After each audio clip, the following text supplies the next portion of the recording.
ومن أعرض عن ذكري فإن له معيشة ضنكا ونحشره يوم القيامة أعمى قال رب لم حشرتني أعمى وقد كنت بصيرا قال كذلك أتتك آياتنا فنسيتها وكذلك اليوم تنسى আল্লাহ রাব্বুল আলামিন বলছেন ও আদম এবং হাওয়া তোমরা দুনিয়াতে যাও পৃথিবীর ভিতরে যাও দুনিয়াতে যাও তোমাদের কাছে আমার কিছু নিদর্শন যাবে আমার কিছু আয়াত যাবে আমার কিছু আদেশ এবং নিষেধ যাবে তোমরা যদি ওই সমস্ত আদেশ এবং নিষেধ যদি মেনে চলো তোমরা যদি ওই সমস্ত আল্লাহর হুকুম মেনে চলো আল্লাহর নিষিদ্ধ বস্তু থেকে যদি বিরত থাকো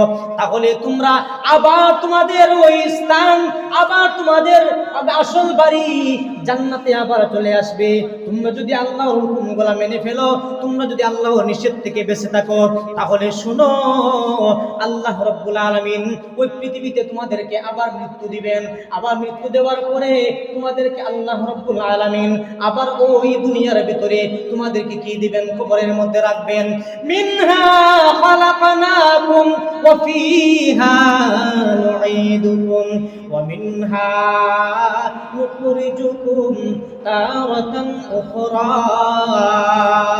আল্লাহ রাব্বুল আলামিন বলেন ও আদম দুনিয়ার মাটি থেকে তোমাকে আমি বানাইছি আগেই তোমাকে আবার দুনিয়াতেই পাঠাইলাম দুনিয়াতেই মরবে দুনিয়াতে কবরে তোমাকে সমাধিত করা হবে কবরস্থ করা হবে ওই কবর থেকে আবার তোমাকে হাসরের ময়দানে হাসরের দিন তোমাকে উত্তোলন করা হবে আদম রে আল্লাহর পক্ষ থেকে নিদর্শন যাবার পরে তোমরা যদি আল্লাহর হুকুম আহকাম আবার মানো তাহলে তোমাদের পূর্বে স্থান তোমাদের আসল বাড়ি মুসলমানদের আসল বাড়ি মুসলমানদের পূর্বে স্থান মুসলমানদের আসল ঠিকানা জান্নাতে আবার পৌঁছাইয়া দেব من يهده الله فلا مضل له ومن يضلل فلا هادي له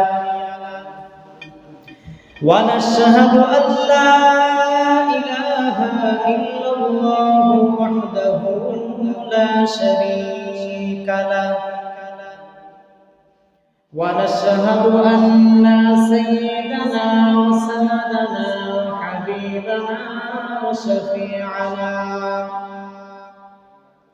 ومولانا محمدا عبده ورسوله صلى الله تعالى عليه وعلى آله وأصحابه وبارك وسلم تسليما كثيرا كثيرا أما بعد فأعوذ بالله من الشيطان الرجيم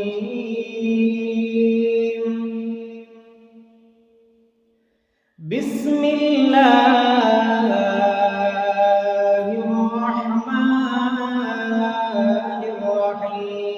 الرحيم قال اهبطا منها جميعا بعضكم لبعض عدو فإما يأتينكم مني هدى فمن اتبع هداي فلا يضل ولا يشقى ومن أعرض عن ذكري فإن له معيشة ضنكا ونحشره يوم القيامة أعمى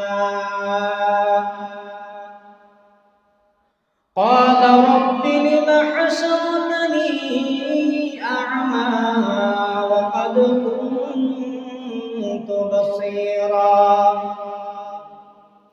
قال وقال كذلك أتتك آياتنا فنسيتها وكذلك اليوم تنسى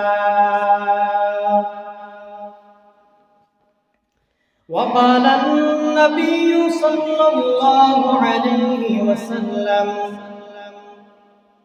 الحجاج والعمال وفد الله إن دعوه أجابهم وإن استغفروه غفر لهم أو كما قال النبي عليه الصلاة والسلام صدق الله العظيم وصدق رسوله النبي الكريم ونحن على ذلك من الشاهدين والشاكرين والحمد لله رب العالمين سبحانك لا علم لنا إلا ما علمتنا إنك أنت العليم الحكيم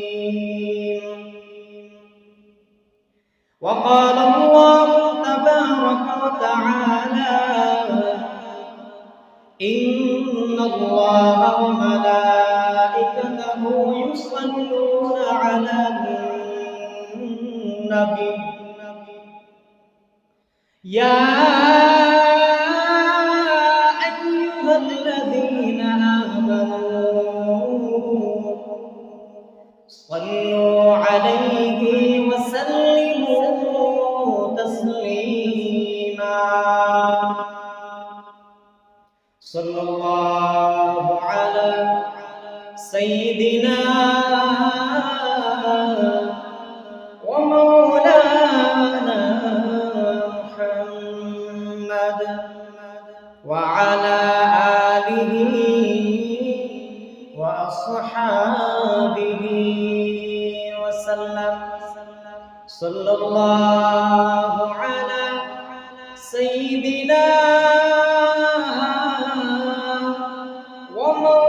ومولانا محمد وعلى آله وأصحابه وسلم محمد की निशाना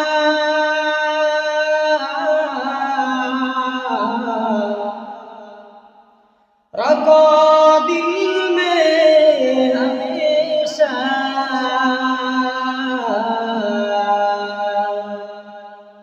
ताकि सभी मुर्दे कमल उम्मते मुस्तफा बलगल उला बिकमालिही कशफत तुजा बिजमालिही हसनत जमीउ खिसालिही सल्लू अलैहि व आलिहि ला इलाहा इल्लल्लाह ला इलाहा इल्लल्लाह ला इलाहा इल्लल्लाह ला इलाहा इल्लल्लाह ला इलाहा इल्लल्लाह ला इलाहा इल्लल्लाह ला इलाहा इल्लल्लाह ला इलाहा इल्लल्लाह ला इलाहा इल्लल्लाह ला इलाहा इल्लल्लाह ला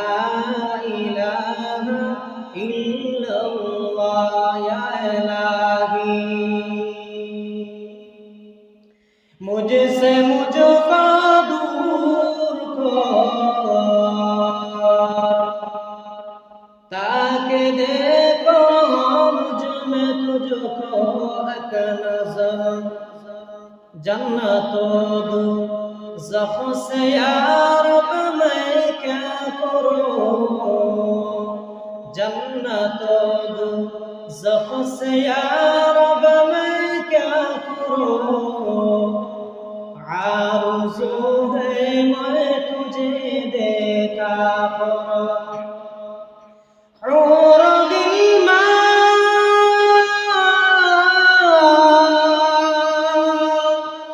जद्दीनी नियामत कराए तू सबसे बढ़कर नियामते दीदार तू सबसे बढ़कर नियामते दीदार तू ला इलाहा इल्लल्लाह ला इलाहा इल्लल्लाह لا إله إلا الله لا إله إلا الله لا إله إلا الله لا إله إلا الله لا إله إلا الله لا إله إلا الله لا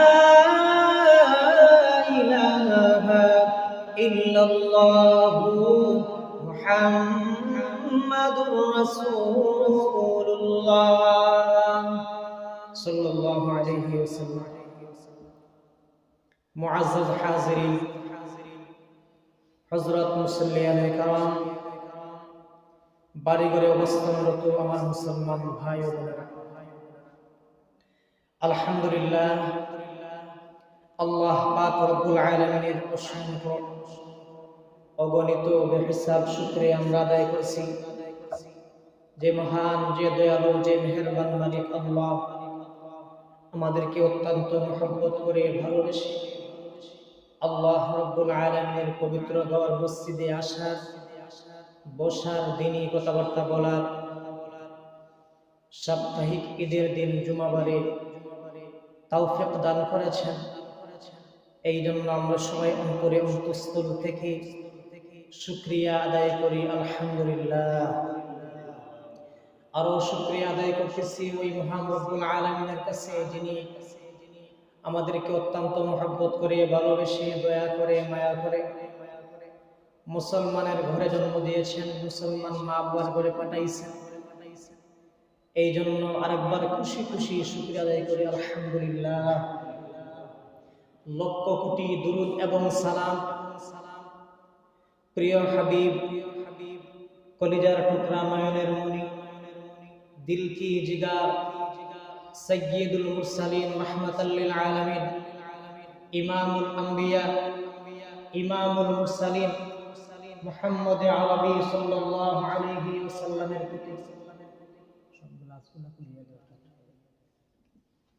যে রাসূল যে হাবিব আমাদের জন্য জীবনের শুরু থেকে শেষ পর্যন্ত যে রাসূল যে নবী যে হাবিব আমাদের জন্য আমাদের পারিবারিক জীবন থেকে আন্তর্জাতিক জীবন পর্যন্ত যে রাসূল আমাদের জন্য চিরস্থায়ী উত্তম আদর্শ ওই রাসূলের প্রতি লক্ষ লক্ষ কোটি কোটি বেহিসাব দুরূদ এবং সালাম মুআজ্জাজ হাজিরিন আমরা হচ্ছি উম্মতে মুহাম্মাদি অর্থাৎ সর্বশেষ নবী সর্বশ্রেষ্ঠ নবী মুহাম্মাদুর রাসূলুল্লাহ সাল্লাল্লাহু আলাইহি ওয়াসাল্লামের উম্মত যেই রাসূল যার মর্যাদা আল্লাহর পরে সবচেয়ে বেশি যেই রাসূলের মর্যাদা আল্লাহর পরে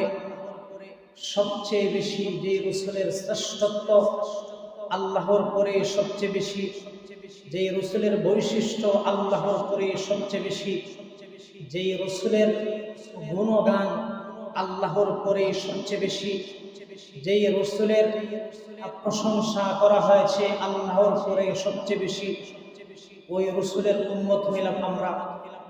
যে রসুলের উম্মত হওয়ার জন্য আগেকার নবী রাসূলরাও দোয়া করেছেন, আল্লাহ আমাকে আখির নবীর উম্মত হিসাবেও কবুল করো। নবী তো আমাকে বানাইছো, ঠিক আছে, আমাকে আখির নবীর উম্মত হওয়ারও তৌফিক দান করো। আল্লাহ রাব্বুল আলামিন কয়েকজন নবীর দোয়া কবুল করেছেন। এর মধ্যে একজন হচ্ছেন হযরতে ঈসা আলাইহিস সালাতু ওয়াস সালাম, আরেকজন হযরতে খাজির আলাইহিস সালাতু ওয়াস সালাম। কোন কোন বর্ণনায় আছে হযরতে ইয়াহইয়া আলাইহিস সালাতু ওয়াস সালাম ওই লিস্টে আছেন। মুআজ্জাজ হাজিরিন, আল্লাহ রাব্বুল আলামিন আমাদেরকে মানুষ বানাইছেন। মানুষ আদম আলাইহিস সালাতু ওয়াস সালাম থেকে এক এক করে একজনের পরে আরেকজন আদম আলাইহিস সালাতু ওয়াস সালামের বংশধর সন্তান থেকে এক পর্যায়ে বর্তমানে আমরা পৃথিবীর মানুষ, সমস্ত মানুষ, যদিও কেউ কেউ এটাকে অমান্য করে, বিশ্বাস করে, বাস্তবিক কথা হইল মানুষ তার শুরু হচ্ছে আদম আলাইহিস সালাতু ওয়াস সালাম থেকে। আমাদের আদি পিতা প্রথম মানুষ হযরতে আদম আলাইহিস সালাতু ওয়াস সালাম। আল্লাহ রাব্বুল আলামিন যে আদমকে নিজের কুদরতি হাতে বানিয়েছেন, যে আদমকে নিজের হাতে বানিয়েছেন, ওই আদমের সন্তান হইলাম আমরা। মুআজ্জাজ হাজিরিন, বলতেছিলাম আম্বিয়ায়ে কেরাম এর জীবনী আলোচনা চলতেছে। আদম আলাইহিস সালাতু ওয়াস সালামের জীবনের শেষ পর্যায়ে আমরা চলে আসছি। আল্লাহ রাব্বুল আলামিন আদম আলাইহিস সালাতু ওয়াস সালামকে বানাইছেন। বানানোর পরে আদম আলাইহিস সালাতু ওয়াস সালামকে জান্নাতে বসবাস করার জন্য বলছেন। আদম আলাইহিস সালাতু ওয়াস সালামকে বানানোর পরেই কোন কোন বর্ণনায় আদম আলাইহিস সালাতু ওয়াস সালামকে বানাইছেন জান্নাতে বানানোর পরে আদম আলাইহিস সালাতু ওয়াস সালাম জান্নাতে বসবাস করতেছেন। আল্লাহ বলছেন, ও আদম, তুমি এবং তোমার স্ত্রী জান্নাতে থাকো, তোমরা এখানে খাও, ঘোরাফেরা করো, তোমাদের যা ইচ্ছা তাই করো। আল্লাহ ওয়াদা দিয়েছিলেন। আবার বলছিলেন, আদম সবকিছু ঠিক আছে, ওই যে একটা গাছ, ওই গাছের কাছেও যাইও না। তোমরা যদি গাছের কাছে যাও তাহলে তোমরা শয়তানে তোমাদেরকে প্ররোচনা দিয়ে, ধোঁকা দিয়ে শয়তানে তোমাদেরকে ওই গাছের ফল খাওয়াইয়া দিবে, তোমরা এই জান্নাতে আর থাকতে পারবে না। সুতরাং তোমরা গাছের কাছেও যাইও না। গাছের কাছে যদি না যাও তো ফল খাওয়া লাগবে না, তো ফল পাবে না, খাবে না। এক পর্যায়ে আল্লাহ রাব্বুল আলামিন এইভাবে বলার পরে যখন বলছেন, ঠিক আছে, অনেক বছর, অনেক শত শত বছর গেছে, শয়তানে বিভিন্ন ভাবে প্ররোচনা দিতেছে, ও আদম চলো আমরা ওই গাছের কাছে যাই। আদম আলাইহিস সালাতু ওয়াস সালাম বলেন যে না, আল্লাহ নিষেধ। বিভিন্ন বুজুর্গদের সুরত ধরে, লম্বা লম্বা মোটা মোটা ফাগরি পরে, সুন্দর দাড়ি লাগিয়ে, তসবিহ হাতে নিয়ে, মুরা আপনাকে কি বলে না, বিভিন্ন রকমের বেশভূষ ধরে আদম আলাইহিস সালাতু ওয়াস সালামকে ধোঁকা দিত। ধোঁকায় কাজ হইত না। এক পর্যায়ে বলল, আদম আলাইহিস সালাতু ওয়াস সালামের স্ত্রী, আমাদের আদিমাতা আম্মাজান হযরতে হাওয়া আলাইহিস সালাতু ওয়াস সালামের কাছেও বিভিন্ন ভাবে সে এরকম প্ররোচনা দিত, যা হাওয়া, আপনার স্বামী তো বুঝতেছেন না, আপনারা যদি ওই গাছের কাছে যান তাহলে এটার ফল যদি আপনারা খাইতে পারেন, আপনারা চিরস্থায়ী জান্নাতি হয়ে যাবেন। এমন এক রাষ্ট্রের মালিক হবেন যে রাষ্ট্রে কোনোদিন ধ্বংস হবে না, যেই মাল দৌলত, যে জান্নাত কোনোদিন ধ্বংস হবে না। আসুন আমরা ওই গাছ থেকে ফল খাই। যাই হোক, এক পর্যায়ে আদম আলাইহিস সালাতু ওয়াস সালাম, আল্লাহ এই নিষেধ করছেন, এক পর্যায়ে ভুলে গেছেন। আল্লাহ সতর্ক করছেন কয়েকবার। একবার বলছেন যে আদম তুমি এবং তোমার শত্রু হচ্ছে শয়তান, সাবধান, তার কাছ থেকে তোমরা দূরে সরে থাকিও। শয়তান হচ্ছে তোমাদের শত্রু, তোমরা শত্রুকে চিনিও। এক পর্যায়ে আদম আলাইহিস সালাতু ওয়াস সালাম বলছেন, ও আদম, আদম আলাইহিস সালাতু ওয়াস সালাম, আল্লাহ বলছেন, আদম তুমি যদি তার কথা না মানো, তুমি যদি ওই গাছের কাছে না যাও, তোমার জন্য লাভ হবে, তুমি এই জান্নাতে দীর্ঘদিন থাকতে পারবে, তুমি জান্নাতে থাকতে পারবে, তুমি এখানে খাওয়া দাওয়া ঘোরাফেরা করতে পারবে, তুমি পিপাসার্ত হবে না, পেটের ভুক লাগবে না, খিদা লাগবে না। সুতরাং তুমি ওই গাছের কাছেও যাইও না।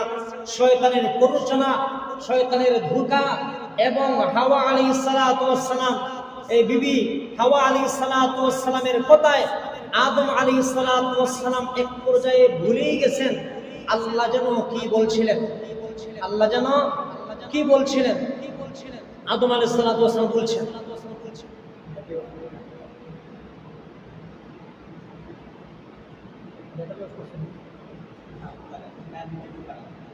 মুআজ্জাজ হাজিরিন, এক পর্যায়ে আদম আলাইহিস সালাতু ওয়াস সালাম এবং হাওয়া আলাইহিস সালাতু ওয়াস সালাম তারা ওই গন্ধম গাছের ফল খেয়ে ফেললেন।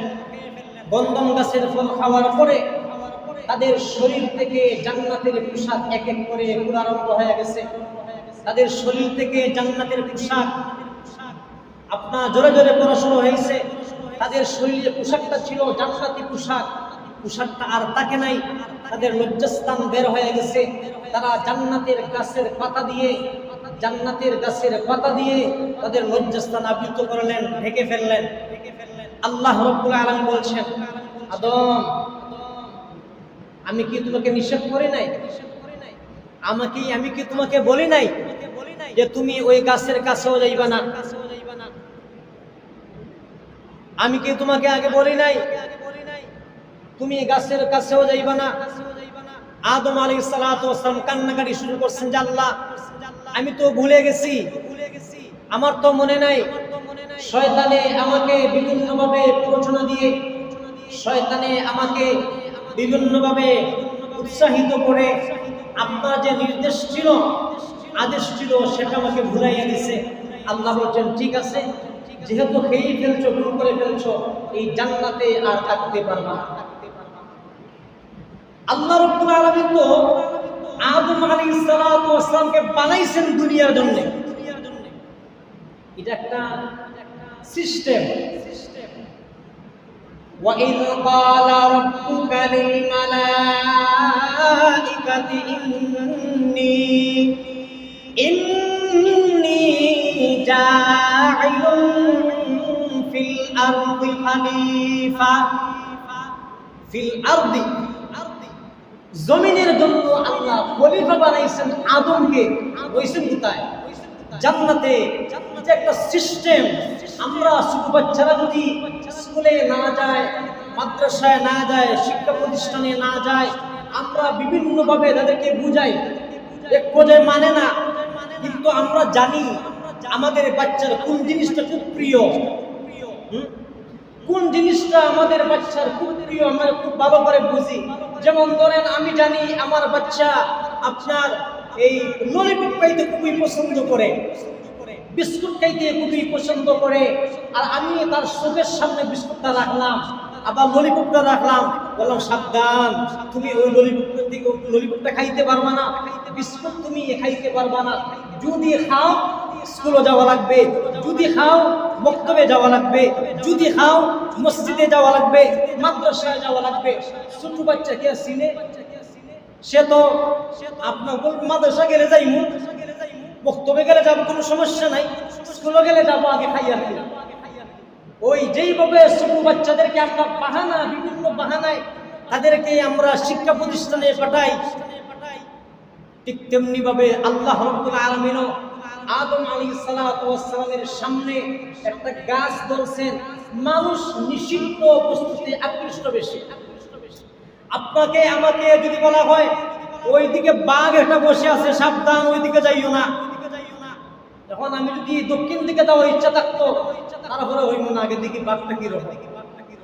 মানুষ নিষিদ্ধ বস্তুতে আকৃষ্ট বেশি। আদম আলাইহিস সালাতু ওয়াস সালামকে আল্লাহ বলছেন, আদম ওই গাছের কাছেও যাইও না। আল্লাহ জানেন আদম যাবেন, আর একটা আপনার সিস্টেমে আদমকে আল্লাহ দুনিয়াতে পাঠানোর জন্য সিস্টেমটা করছেন। আবার এরপরে আল্লাহ বলছেন, আল্লাহ রাব্বুল আলামিন আদম আলাইহিস সালাতু ওয়াস সালাম, হাওয়া আলাইহিস সালাতু ওয়াস সালামকে দুনিয়াতে পাঠিয়ে দিয়েছেন।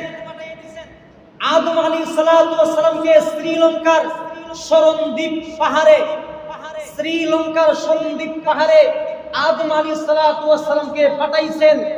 আর হাওয়া আলাইহিস সালাতু ওয়াস সালামকে পাঠাইছেন আরব দেশের সৌদি আরবের জিদ্দা শহরে, জিদ্দা পাঠাইছেন। পাঠানোর পরে দুজন দুই দিকে অনেক, আদম আলাইহিস সালাতু ওয়াস সালাম যখন আসছেন পৃথিবীতে, ওই সময় ছিল ফজরের আগ মুহূর্ত, তাহাজ্জুদের শেষ টাইম। ফজরের আগ মুহূর্ত সময়ে, তাহাজ্জুদের শেষ টাইমে ওইদিকে আসছেন। ভীষণ অন্ধকার, চতুর্দিকে অন্ধকার, কোনো কিছু দেখা যায় না। আবার জঙ্গল, জীবনে দুনিয়া কি জিনিস কোনোদিন দেখছেন না, কল্পনাও করতে পারেন নাই। আদম আলাইহিস সালাতু ওয়াস সালাম আল্লাহর নিষিদ্ধ বস্তু ওই গন্ধম গাছের ফল খাওয়ার পরে কান্না, আল্লাহ আমি বুঝি নাই, মাফ করে দেন, মাফ করে দেন করতেছেন। আল্লাহ বলছেন, আমি তো তোমাকে আগেই বলছি, সতর্ক করি নাই? মুসলমান ভাইরা রে আমার, আদম আলাইহিস সালাতু ওয়াস সালাম যখন পৃথিবীতে আসছেন, পৃথিবীতে আসার পরে ওই শ্রীলঙ্কা শরণদ্বীপ পাহাড়ে নামছেন। নামার পরে অন্ধকার, ভীষণ অন্ধকার। এক পর্যায়ে আল্লাহ রাব্বুল আলামিন পূর্ব দিগন্তে সূর্য ওঠার আগ মুহূর্তে একটু ফর্সা হয়, একটু আলোকিত হয়। সূর্য ওঠার আগ মুহূর্তে একটু ফর্সা লাগে। আমরা যখন ফজরের নামাজ পড়ি, এর আগে দেখবেন কিছু ফর্সা ফর্সা ভাব, লাইট লাগে না। বাড়ি থেকে আসতে আমরা এমনিতেই হেঁটে হেঁটে আসতে পারি। আদম আলাইহিস সালাতু ওয়াস সালাম যখন ওই সূর্য ওঠার আগ মুহূর্ত দেখলেন, কিছু কিছু আসমান দেখা যায়, জমিনও দেখা যায়। আদম আলাইহিস সালাতু ওয়াস সালাম ওই ফর্সা দেখে, ওই আলো দেখে আনন্দিত হয়ে আদম আলাইহিস সালাতু ওয়াস সালাম 2 রাকাত নামাজ আদায় করেছেন। কয় রাকাত? 2 রাকাত নামাজ আদায় করেছেন। ও মায়ার মুসলিয়ানে কেরাম, ও মুসলমান জাতি, আপনি আমি যে ফজরের 2 রাকাত ফরজ নামাজ আমরা আদায় করে থাকি, জানেননি ওই ফজরের নামাজটা কোন জায়গা থেকে আসছে? আদম আলাইহিস সালাতু ওয়াস সালাম পৃথিবীতে আগমন করার পরে যখন কিছু ফর্সা হইছে, ফর্সা হওয়ার পরে আনন্দিত হয়ে আদম আলাইহিস সালাতু ওয়াস সালাম 2 রাকাত নামাজ আদায় করেছেন। ওই নামাজ কোন নামাজ? ওই নামাজ হচ্ছে ফজরের নামাজ। আদম আলাইহিস সালাতু ওয়াস সালামের উপরে আল্লাহ তার উপরে ফরজ করে দিয়েছিলেন, ও আদম, আজ থেকে তুমি যেহেতু শুকরিয়া দান, তুমি 2 রাকাত নামাজ আদায় করেছো, যত জীবন তুমি পৃথিবীতে থাকবে তত জীবন তুমি ফজরের নামাজ বাধ্যতামূলক আদায় করতে হবে। আদম আলাইহিস সালাতু ওয়াস সালাম ওই নামাজটা আল্লাহ রাব্বুল আলামিন মেরাজের রজনীতে উম্মতে মুহাম্মাদীর জন্য মুহাম্মদুর রাসূলুল্লাহ সাল্লাল্লাহু আলাইহি ওয়াসাল্লামের কাছে 50 ওয়াক্ত থেকে 5 ওয়াক্ত নামাজ ফরজ করেছিলেন। এর মধ্যে একটা নামাজ হইল ফজরের নামাজ। কোন নামাজ? ফজরের নামাজ। পৃথিবীর মধ্যে সর্বশ্রেষ্ঠ নামাজ হইল ওই ফজরের 2 রাকাত ফরজ নামাজ। জুমাবারে আদম আলাইহিস সালাতু ওয়াস সালাম আসছেন পৃথিবীর ভিতরে, আদম আলাইহিস সালাতু ওয়াস সালাম ফজরের নামাজ পড়ছেন, জুমাবারে আসছেন। জুমাবারের ফজরের 2 রাকাত নামাজ। এই জন্য রাসূল বলছেন পৃথিবীর মধ্যে সর্বশ্রেষ্ঠ নামাজ সেটা হচ্ছে জুমাবারের ফজরের নামাজ। আরো যত নামাজ আছে, যোহর, আসর, মাগরিব, এশা, এরপরে তাহাজ্জুদ, জুমার নামাজ সহ যত নামাজ আছে, এর মধ্যে সর্বশ্রেষ্ঠ নামাজ কোনটা? ফজরের 2 রাকাত ফরজ নামাজ। মুসলমান ভাইরা আমার, আদম আলাইহিস সালাতু ওয়াস সালাম আসছেন দুনিয়াতে। আসার পরে কান্না করতেছেন, বিবিও কাছে নাই, স্ত্রী কাছে নাই। হাওয়া আলাইহিস সালাতু ওয়াস সালাম এক দেশে, আদম আলাইহিস সালাতু ওয়াস সালাম আরেক দেশে। কোন কোনো দেখা সাক্ষাৎ নাই, কোনো দেখা সাক্ষাৎ নাই। আদম আলাইহিস সালাতু ওয়াস সালাম কান্না করতেছেন, ভীষণ কান্না করতেছেন। আল্লাহ না বুঝে শয়তানের প্ররোচনায় আমি গন্ধম ফল খেয়ে ফেলছি, আপনি আমাকে মাফ করে দিন। সময়টা চলে গেছে 350 বছর। কয় বছর? 350 বছর চলে গেছে। আদম আলাইহিস সালাতু ওয়াস সালামের দোয়া কিন্তু কবুল হয় না। হঠাৎ করে আদম আলাইহিস সালাতু ওয়াস সালামের মনে হইল, আমি যখন জান্নাতে ছিলাম, যখন আদম আলাইহিস সালাতু ওয়াস সালাম জান্নাতে ছিলেন, যখন আল্লাহ রাব্বুল আলামিন সর্বপ্রথম আদম আলাইহিস সালাতু ওয়াস সালামের চক্ষু খুলছিলেন, চক্ষু খোলার পরে দেখছিলেন জান্নাতের গেটের মধ্যে লেখা লা ইলাহা ইল্লাল্লাহ মুহাম্মাদুর রাসূলুল্লাহ। জান্নাতের ভিতরে যাবার পরে দেখতেছেন জান্নাতের প্রতিটি পাতায় পাতায়, প্রতিটি গাছে গাছে, প্রতিটি পেয়ালা পেয়ালায়, প্রতিটি গ্লাসে গ্লাসে, প্রতিটি খাবারে খাবারে লেখা লা ইলাহা ইল্লাল্লাহ মুহাম্মাদুর রাসূলুল্লাহ। আদম আলাইহিস সালাতু ওয়াস সালাম বলেন, আল্লাহ আমি তো ভুল করেছি, অন্যায় করেছি, মারাত্মক পর্যায়ে অপরাধ করেছি। আমি কিন্তু প্রথম মানুষ হওয়ার পরেও শয়তানে আমাকে ধোঁকা দিয়ে ফেলছে। আল্লাহ আপনি আমাকে মাফ করে দিন। আল্লাহ কোনো জবাব দিতেছেন না।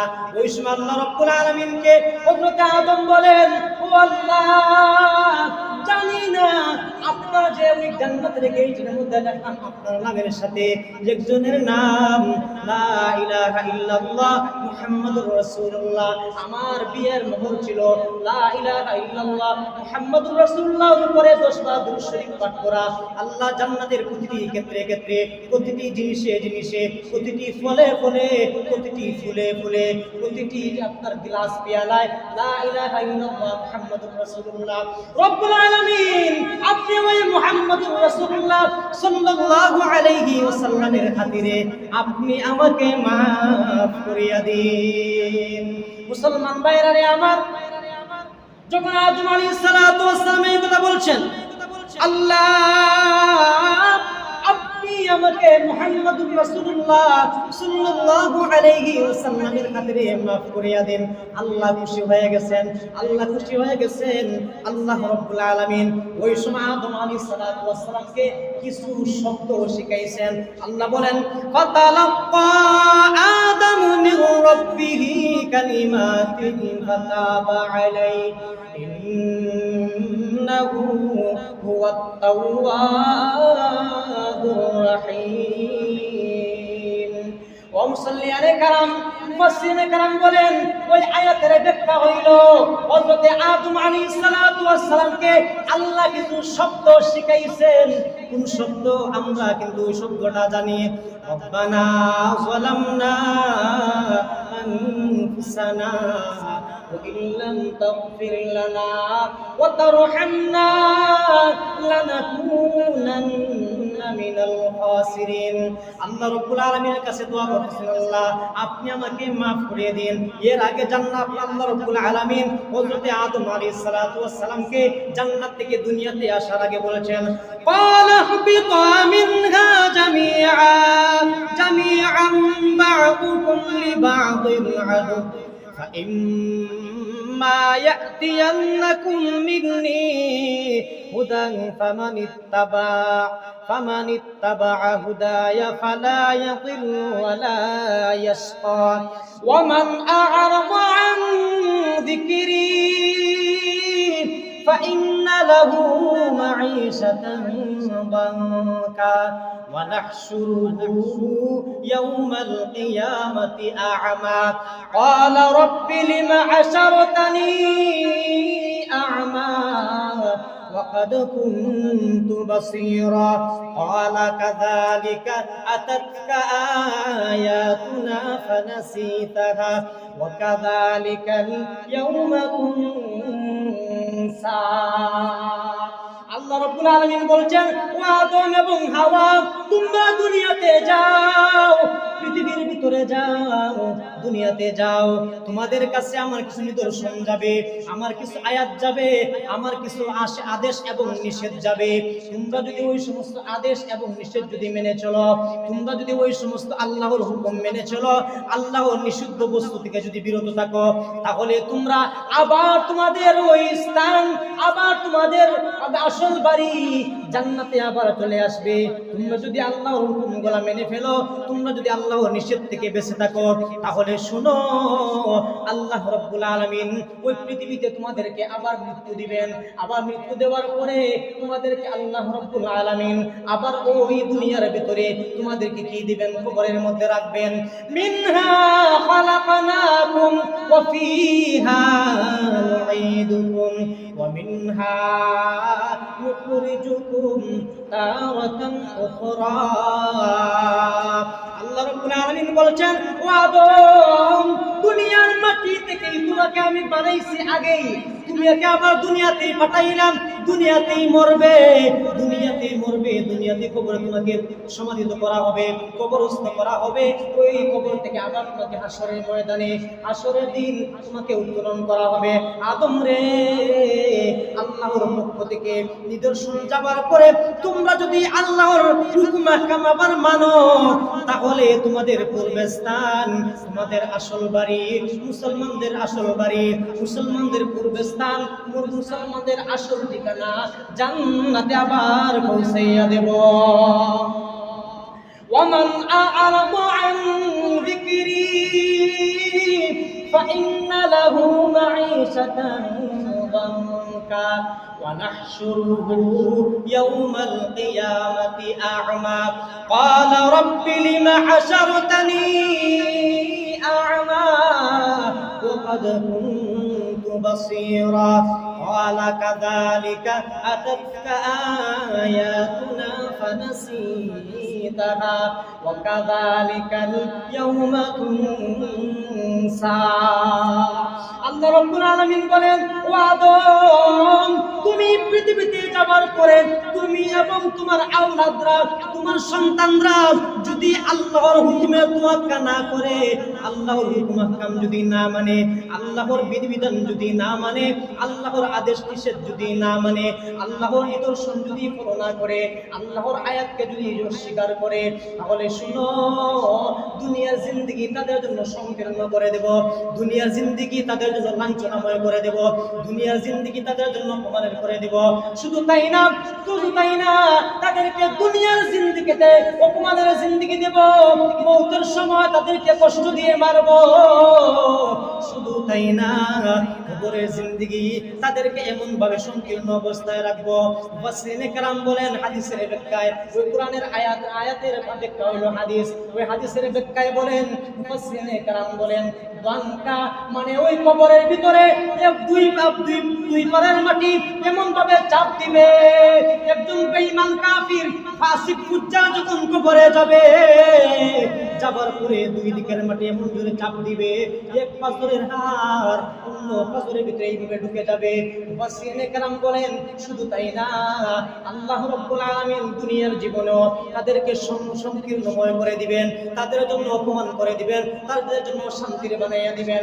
আল্লাহ রাব্বুল আলামিন বলেন, শুধু তাই না, وَنَحْشُرُهُ يَوْمَ الْقِيَامَةِ أَعْمَى, কিয়ামতের দিন ওই সমস্ত পাপিষ্ঠদেরকে দুনিয়াতে আসার পরেও যারা আল্লাহর হুকুম আহকাম মানে নাই, যারা আল্লাহর নিষেধ, আল্লাহর হুকুম নিষেধ মানে নাই, তাদেরকে অন্ধ করিয়া তুলবেন, তাদেরকে অন্ধ বানাইয়া তুলবেন। মুফাসসিরিনে কেরাম বলেন, ওই আয়াতের ব্যাখ্যা আরো বলেন, শুধু তাই না, তাদের চক্ষু থাকবে অন্ধ। অন্ধ বলা হয় যারা বিলকুল দেখে না, একবারে বিন্দু পরিমাণও যারা দেখে না, তাদেরকে বলা হয় অন্ধ। কিয়ামতের দিন ওই সমস্ত মানুষদেরকে অন্ধ করিয়া তুলবেন। তারা বলবে, ক্বালা রাব্বি লিমা হাশারতানি আ'মা ওয়া ক্বাদ কুনতু বাসীরা। ডাক দিয়ে বলবে, আল্লাহ, আপনি কেন আমাদেরকে অন্ধ বানাইলেন? আমরা না দুনিয়াতে চক্ষু দিয়ে দেখতাম, দুনিয়াতে সবকিছুই আমরা দেখতাম, এমনকি কোনো কিছুই বাদ যাইতো না, আমাদের চক্ষুতে কোনো সমস্যা হইতো না, আমরা তো সবকিছুই দেখতাম। আপনি কেন আমাদেরকে ওই হাসরের ময়দানে ও আমাদেরকে অন্ধ বানাইয়া তুললেন? আল্লাহ রাব্বুল আলামিন বলবেন, ও পাপিষ্ঠ, ও পাপিষ্ঠ, অত্যাচারী জালিম, দুনিয়াতে তুমি যেইভাবে আমার আয়াত সমূহ থেকে অন্ধ ছিলে, তুমি আমার কোরআনের আয়াত সমূহ দেখেও দেখো নাই, বিধিবিধান শুনেও শুনো নাই, আমলের কথা বলার পরেও তুমি বিরোধিতা করতে। তুমি কোরআনের আয়াতগুলা, তুমি আল্লাহর বিধিবিধানগুলা তুমি দেখো না দেখার বান করতে। তোমার শক্তি সামর্থ্য ছিল, সবকিছুই ছিল, তারপর তুমি আল্লাহর বিধিবিধান মানো নাই, আল্লাহর বিধিবিধান থেকে দূরে ছিলে। যেমন তুমি অন্ধ ছিলে, ঠিক তেমনি ভাবে দুনিয়ার জিন্দেগিতে আমার বিধিবিধান থেকে, আমার আয়াত থেকে যেইভাবে তুমি অন্ধ ছিলে, দূরে ছিলে, আল্লাহ রাব্বুল আলামিন আজকের দিনে তোমাকে অন্ধ বানাইয়া হাসরের মাঠে তুললে। হাসরের মাঠে আবার যদি কেউ আল্লাহর নিদর্শন না মানে, আল্লাহর হুকুম হাকাম কেউ যদি না মানে, আল্লাহর বিধিবিধান কেউ যদি পালন না করে, তাদেরকে আল্লাহ বলছেন তাদেরকে অন্ধ বানিয়ে তুলবো। শুধু তাই না, তাদের ঠিকানা হবে চিরস্থায়ী জাহান্নাম। কিন্তু যারা ঈমানদার, যারা মুমিন, যারা লা ইলাহা ইল্লাল্লাহ বলবে, তারা একদিন না একদিন জান্নাতে যাবে, এর আগে শাস্তি ভোগ করে। মুসলমান ভাইরা আমার, আদম আলাইহিস সালাতু ওয়াস সালাম যখন আমাদের পয়গম্বর বিশ্ব নবী রাহমাতুল লিল আলামিনের উসিলা নিয়ে বলছেন, আল্লাহ মুহাম্মাদুর রাসূলুল্লাহ সাল্লাল্লাহু আলাইহি ওয়াসাল্লামের খাতিরে আমাকে maaf করিয়া দিন। আল্লাহ রাব্বুল আলামিন বলছেন, ও আদম যাও, দুনিয়ার প্রথম ঘর আল্লাহ রাব্বুল আলামিন দুনিয়াতে সর্বপ্রথম ঘর বানাইছেন কোনটা? বাইতুল্লাহ। বাইতুল্লাহ কাবা শরীফ আল্লাহ বানাইছেন।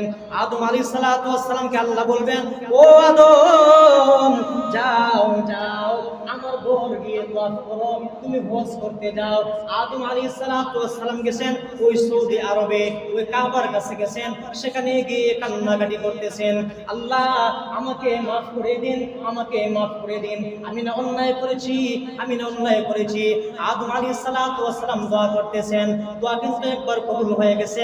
আল্লাহ বলছেন, যাও আদম, তোমাকে আমি maaf করে দিলাম। আদম আলাইহিস সালাতু ওয়াস সালাম বলতেছেন, আল্লাহ আপনার কাছে আমার দ্বিতীয় রিকোয়েস্ট, আপনার কাছে আমার আবেদন, আপনার কাছে আমি চাই আমার স্ত্রী হযরতে হাওয়াকেও মিলাইয়া দিন। আল্লাহ রাব্বুল আলামিন হযরতে আদম আলাইহিস সালাতু ওয়াস সালামকে বললেন, আদম তুমি আমার ঘর ওয়াক করো। বর্তমানে হজের মৌসুম চলতেছে, বর্তমানে হাজার হাজার মানুষ হজ করার জন্য যাইতেছে। আদম আলাইহিস সালাতু ওয়াস সালামও ওই জিলহজ মাসেই গেছেন হজ করতে। হজ করার জন্য তিনি কি করতেছেন? এবার তওয়াফ করতেছেন। তওয়াফ করার পরে আবার দোয়া করতেছেন, রব্বানা যালামনা আনফুসানা ওয়া ইল্লাম তাগফির লানা ওয়া তারহামনা লানাকুনান্না মিনাল খাসিরিন। আল্লাহ আমাকে maaf করে দিন, আমাদেরকে maaf করে দিন, আমরা অন্যায় করছি, অপরাধ করছি, নিজের প্রতি, নিজের নফসের প্রতি আপনি আমাদেরকে maaf করিয়ে দিন। আবার বলতেছেন, আল্লাহ আমার বিবি, আমার স্ত্রী হাওয়াকে আবার মিলাইয়া দিন। আল্লাহ রাব্বুল আলামিন বলছেন, আদম তুমি যাও আরাফাতের ময়দানে। কোথায়? আরাফার ময়দানে যাও, আরাফার ময়দানে যাও। ওই সময় ওইটার নাম কিন্তু আরাফা ছিল না। আদম আলাইহিস সালাতু ওয়াস সালাম আরাফার মাঠে গেছেন আল্লাহর হুকুম পালন করার জন্য। ওইখানে যাবার পরে আদম আলাইহিস সালাতু ওয়াস সালামের সাথী হযরতে হাওয়া আলাইহিস সালাতু ওয়াস সালামকেও আরাফার মাঠে পেয়ে গেছে। কোন মাঠে পাইছেন? আরাফার মাঠে। এরপর থেকে ওই স্থানের নাম হইল আরাফা। আরাফা মানে কি? পরিচয় হওয়া, সাক্ষাৎ হওয়া। একে অপরের সাক্ষাৎ হয়েছে আদম আলাইহিস সালাতু ওয়াস সালাম এবং ওনার স্ত্রী আমাদের আদি মাতা হযরতে হাওয়া আলাইহিস সালাতু ওয়াস সালামের আপনার ওইখানে সাক্ষাৎ হইছে আরাফার ময়দানে। এরপর থেকে আজ পর্যন্ত ওই আরাফার মাঠ আরাফা হিসেবে মুসলমানরাও চিনে। আগে যারা তওয়াফ করতো, আগে যারা হজ করতো, তারাও আরাফার মাঠ হিসেবে চিনে। কোথা থেকে আসলো? জিদ্দা শহর। ওই যে বলা হয় জিদ্দাতে বলি, জিদ্দাতুন জাদ্দুন মানে কি? দাদা নানা। অথবা দাদি নানি নানা নানি আদম আলাইহিস সালাতু ওয়াস সালাম, আপনি এক পর্যায়ে যান আমাদের আম্মা হাওয়া আলাইহিস সালাতু ওয়াস সালাম, এক পর্যায়ে যান দেখবেন একভাবে হয় আমাদের মা, আরেকভাবে হয় আমাদের দাদি। আদম আলাইহিস সালাতু ওয়াস সালাম একভাবে হবে আমাদের বাবা, আরেকদিকে হবে আমাদের দাদা। মানে এটা যেহেতু আদম আলাইহিস সালাম প্রথম মানুষ, এই হিসাবে হবে আল্লাহ রাব্বুল আলামিন আদম আলাইহিস সালাতু ওয়াস সালামের স্ত্রী হাওয়া আলাইহিস সালাতু ওয়াস সালামের ওই নাম জিদ্দা হিসাবে রাখছেন, মানে মুরব্বী। জিদ্দা মানে মুরব্বী হিসাবে রাখছেন। জিদ্দা নামটা এখনো পরিচিত, আরাফার মাঠটা এখনো পরিচিত। কোথা থেকে আসছে? পৃথিবীর প্রথম মানুষ হযরতে হাওয়া এবং হযরতে আদম আলাইহিস সালাতু ওয়াস সালাম পৃথিবীতে আগমন করার পরে ওইখানে তাদের সাক্ষাৎ হয়েছিল। এই জন্য আরাফা আপনার ওই সময় আল্লাহ রাব্বুল আলামিন বলছেন, আদম তুমি কি করো? তওয়াফ করো, আমার ঘর তওয়াফ করো, আমার ঘরে তুমি জিয়ারত করো, তুমি হজ করো। হজ আদম আলাইহিস সালাম গিয়েছেন, যাওয়ার পর দেখতেছেন হাজার হাজার লক্ষ লক্ষ ফেরেশতারা আল্লাহ রাব্বুল আলামিনের ঘর তওয়াফ করতেছেন। সুবহানাল্লাহ হইতেন না?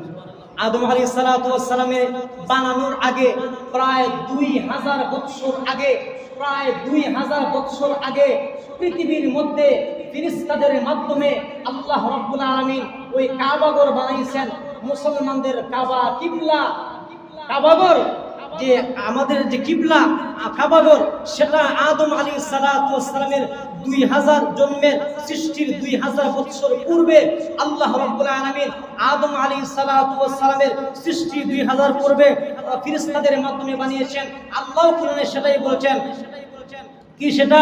আল্লাহ রাব্বুল আলামিন বলছেন, ইন্না আউওয়ালা বাইতিন উদিআ লিন-নাস লাল্লাযী বিবাক্কাতা মুবারাকান ওয়া হুদাল লিল আলামিন। পৃথিবীর প্রথম ঘর ওই বাক্কা শহরে, অর্থাৎ কাবা শরীফ যেটাকে বলা হয়।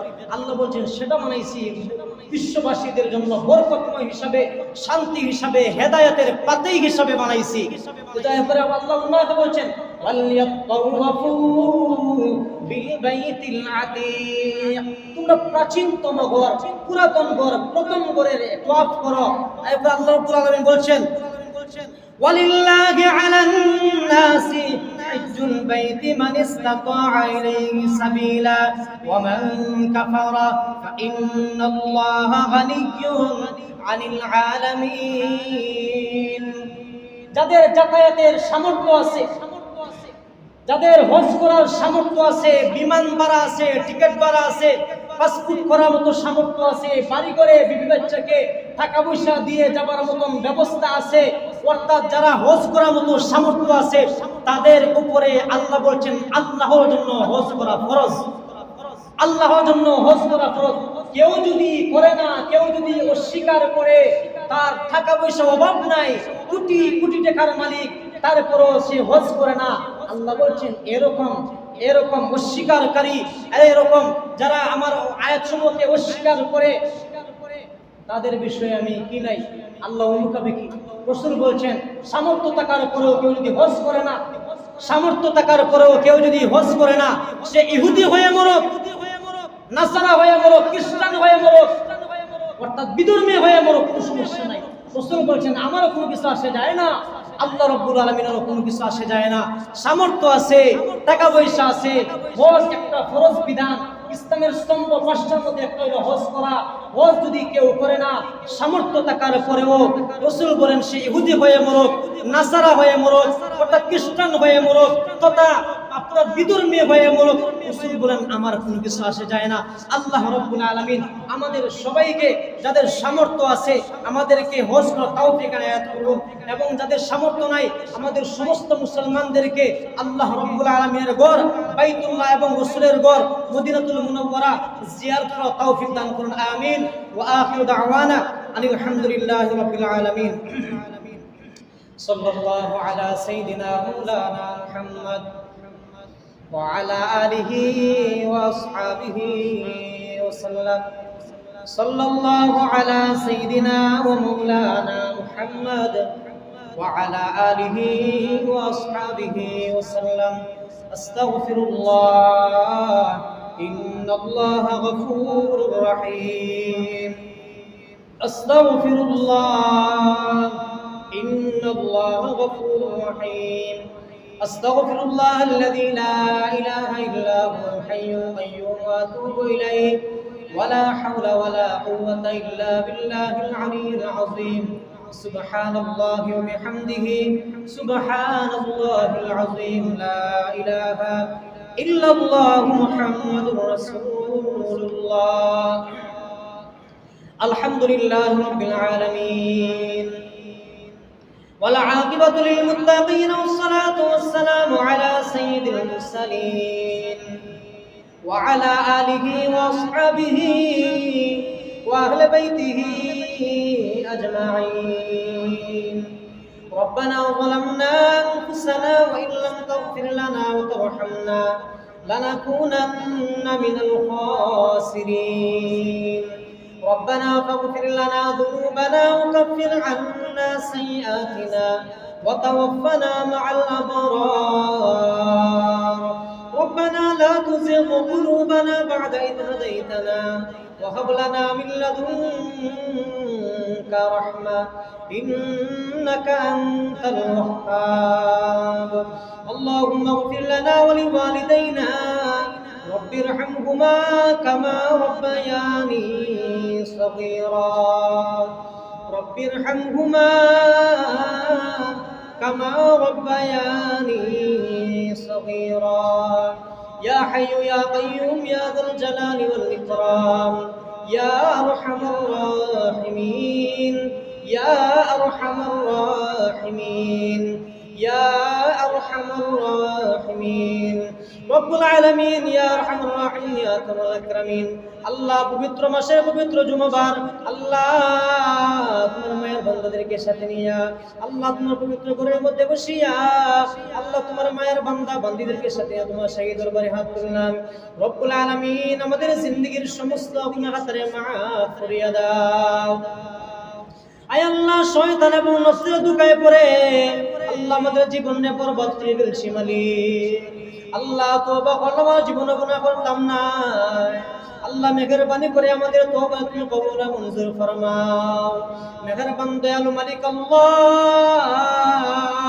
আমাদের সমস্ত গুনাহ তুমি নেকি দ্বারা পরিবর্তন করিয়া দাও আয় আল্লাহ ইয়া আরহামুর রাহিমিন বাকি জিন্দেগি তোমার হুকুম সুন্নাত তোমার রাসূলের আল্লাহ আদর্শ অনুযায়ী চলার তৌফিক এনায়েত ফরমাও আয় আল্লাহ ইয়া আরহামুর রাহিমিন ইয়া আকরামুল আকরামিন সারা বিশ্বের সমস্ত মুসলমানদের প্রতি রহমত করম ফরমাও আল্লাহ প্রত্যেককে আমন সালামতের আল্লাহ আদাতের জিন্দেগি দান ফরমাও আল্লাহ প্রত্যেককে তোমার সাহায্যওয়ালা জিন্দেগি দান ফরমাও রব্বুল আলামিন সারা বিশ্বের মুসলমানদেরকে এক কারণে করিয়া দাও আল্লাহ সারা বিশ্বের মুসলমানদেরকে এক কারণে করিয়া দাও আল্লাহ সারা বিশ্বের মুসলমানদেরকে এক কারণে করিয়া দাও ও মায়ার আল্লাহ সারা বিশ্বের সমস্ত জালিমদেরকে তুমি হেদায়েত দাও আল্লাহ হেদায়েত না দিলে হালকারে বরবাদ ধ্বংস করিয়া দাও আয় আল্লাহ ইয়া আরহামুর রাহিমিন ইয়া আকরামুল আকরামিন মুসলমান জাতিদেরকে পরিপূর্ণ হেদায়েত দান ফরমাও আল্লাহ সমস্ত বেনামাজি মুসলমানদেরকে নামাজি বানাও আল্লাহ মুসলমান হওয়ার পরে প্রথম কাজ যে নামাজ আমাদেরকে বুঝার তৌফিক দাও আয় আল্লাহ নামাজ না পড়লে মানুষ এক পর্যায়ে কাফির পর্যায়ে চলে যায় আমাদেরকে বুঝার তৌফিক এনায়েত ফরমাও আয় আল্লাহ ইয়া আরহামুর রাহিমিন ইয়া আকরামুল আকরামিন আমাদেরকে পাক্কা সচ্চা নামাজি বানাও মুত্তাকি বানাও পরহেজগার বানাও আয় আল্লাহ সমস্ত বিমারীদেরকে তোমার দারুশ শিফা দিয়ে শিফা এনায়েত ফরমাও আয় আল্লাহ এক ভাই আল্লাহ খতম করে দোয়া চাইছেন আল্লাহ সুজলি ভাইয়ের প্রতি রহমত করম ফরমাও আল্লাহ ওনার সমস্ত বিমারের পদ্ধতিতে শিফা দান করিয়া দাও আল্লাহ হসপিটাল ক্লিনিকে বাসায় বাড়িতে যে যেখানে যত ধরনের বিমারের মধ্যে আছেন আল্লাহ সমস্ত বিমারীদেরকে তোমার দারুশ শিফা দিয়ে শিফা এনায়েত ফরমাও ও দয়ালু মেহেরবান মালিক আল্লাহ আমাদের সমস্ত অভাব অনটন তুমি দূর করিয়া দাও আমাদের সমস্ত শান্তি তুমি দূর করিয়া দাও আমাদের সমস্ত পেরেশানি তুমি দূর করিয়া দাও আয় আল্লাহ আমাদের সমস্ত ঋণতে এখন তৌফিক এনায়েত ফরমাও আমাদের সমস্ত প্রবাসী ভাই বোনদের প্রতি রহমত করম ফরমাও আল্লাহ প্রত্যেককে আমন সালামতে হেদায়েতের জিন্দেগি দান ফরমাও আল্লাহ হুজ্জাজে کرامদের হজ তুমি কবুল মঞ্জুর ফরমাও আল্লাহ এই মুহূর্তে তোমার পাগলরা তোমার আশিকরা লব্বাইক লব্বাইক বলে আল্লাহ চুপ করে দিতেছেন, তওয়াফ করতেছেন। আল্লাহ তোমরা আশিকরা, তোমার পাগলরা, কেউ কেউ রাসূলের মধ্যে দরিয়া লাব্বাইক লাব্বাইক বলতেছেন। আল্লাহ অনেকে আবার কাবার গিলাফের মধ্যে দরিয়া লাব্বাইক লাব্বাইক বলে চিৎকার দিতেছেন। আল্লাহ তাদের সাথে আমাদেরকে তুমি কবুল আর মঞ্জুর ফরমাও। ও মালিক, আমাদেরকে যাওয়া তৌফিক এনায়েত ফরমাও। আল্লাহ অনেক সময় দেখছি তো ওই কাবার চত্বরে বিড়ালরা ঘোরাফেরা করে। আল্লাহ কাবা শরীফের সামনে দিয়ে অনেক পাখিরা উড়াউড়ি করে। আল্লাহ তাআলা তো আশরাফুল মাখলুকাত না, আমরা তো আশরাফুল মাখলুকাত। আমাদেরকে তুমি বারবার যাওয়া তৌফিক এনায়েত ফরমাও। রব্বুল আলামিন রাসূলের রওজার সামনে দাঁড়াইয়া আসসালাতু ওয়াসসালামু আলাইকা ইয়া রাসূলুল্লাহ, আসসালাতু ওয়াসসালামু আলাইকা ইয়া হাবিবাল্লাহ বারবার বলা তৌফিক এনায়েত ফরমাও। আয় আল্লাহ ইয়া আরহামুর রাহিমিন, ইয়া আকরামুল আকরামিন, জীবনে মরণে কবরে আসরে পুলসিরাতে সব সময় সর্বসময় সর্ব মুহূর্তে আল্লাহ তোমার রহমতের মায়ার চাদরের নিচে আমাদেরকে জায়গা দান করিও। রব্বানা তাকাব্বাল মিন্না ইন্নাকা আনতাস সামিউল আলিম ওয়া তুব আলাইনা ইন্নাকা আনতাত তাওয়াবুর রহিম। ওয়া সালামুন আলাল মুরসালিন ওয়াল হামদুলিল্লাহি রাব্বিল আলামিন।